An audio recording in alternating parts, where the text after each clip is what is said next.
YouTube, what up, though? It's your boy Midwest Mellow, back with another video. And today, I'm gonna jump right in on it.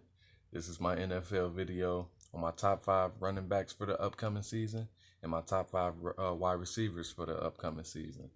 Uh, the stats are based on 2019, but we're gonna use those stats to kind of, you know, gauge where they could possibly end up next year. So, um, starting with running backs, we're going to start with Saquon Barkley.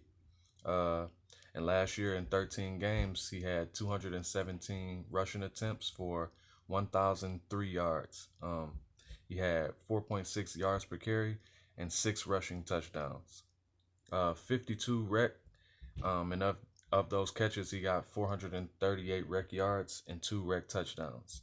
They're running backs, so I'm just gonna give you the rec stats, but we know the NFL is, it's a pass happy league now, so that's where those come in. But that doesn't really those stats don't necessarily make or break the list. So next, I got Joe Mixon. That's 16 games. In those 16 games, he got 278 attempts for 1,137 yards. He had 4.1 yards per carry and 5 rushing touchdowns. He had 287 rec yards and 3 rec touchdowns. Next up, we got Alvin Kamara. In 14 games, he had 171 attempts for 797 yards with 4.7 yards per carry and 5 rushing touchdowns. He had 81 rec for 533 rec yards and 1 rec touchdown. Nick Chubb, of 16 games, he had 298 attempts for 1,494 rush yards. He had 5.0 yards per carry and 8 rushing touchdowns. 36 rec for 278 yards, 0 rec touchdowns. Once again, the rec part does not exactly matter. Next up, I got a personal favorite on here, and that's Ezekiel Elliott. Played a full season last year, 16 games. He had 301 rushing attempts for 1,357 yards, 4.5 yards per carry, and he had a whopping 12 touchdowns. He had 54 rec for 420 rec yards with 2 rec touchdowns. And last but not least, because this is not in any particular order, Christian McCaffrey played a full season, 16 games. Of 287 attempts, he got 1,387 rushing yards, 4.8 yards per carry, and he had 15 rush touchdowns. 116 rec for 1,005 rec yards and 4 rec touchdowns. So he had an amazing season running and catching the ball. Next up, we have the wide receivers. Once again, in no particular order, I want to start off with Michael Thomas. He was targeted 185 times and caught 149 passes for 1,727 yards. He had 9 touchdowns and averaged 11.9 yards per rec.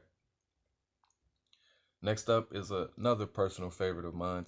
Julio Jones was targeted 157 times and caught 99 passes for 1,394 yards. He had 6 touchdowns and averaged 14.1 yards per carry. Crazy, right? Next up, we got Chris Godwin. Was targeted 121 times, caught 86 passes for 1,333 yards. He had 9 touchdowns and averaged 15.5 yards per rec. Another personal favorite, but maybe not as much of a favorite as Julio Jones, DeAndre Hopkins. He was targeted 150 times and he caught 104 passes for 1,165 yards. finished the season with 7 touchdowns and averaged 11.2 yards per rec. After that, we got Davante Adams. He was targeted 127 times, caught 83 passes for 997 yards. Now I know that that yardage doesn't stick out to you, but if you see him play, if you watch him play, he gets it done. He had 5 touchdowns and averaged 12 yards per rec. So that's pretty good. And last but not least, of course, we got the cheetah.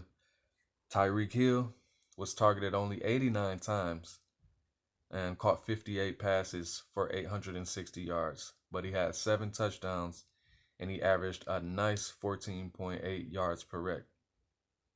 So I'm actually looking at Tyreek Hill to be one of the leading wide receivers of 2020 season, if they have one. There's been a lot of debates. There's been a lot of people speaking out. Odell Beckham Jr., he feels that there's a bit of a slavery complex because the owners are just making them play. But yeah, these are my top 5 wide receivers and my top 5 running backs for the upcoming 2020 NFL season. I'm up out of here. Deuces.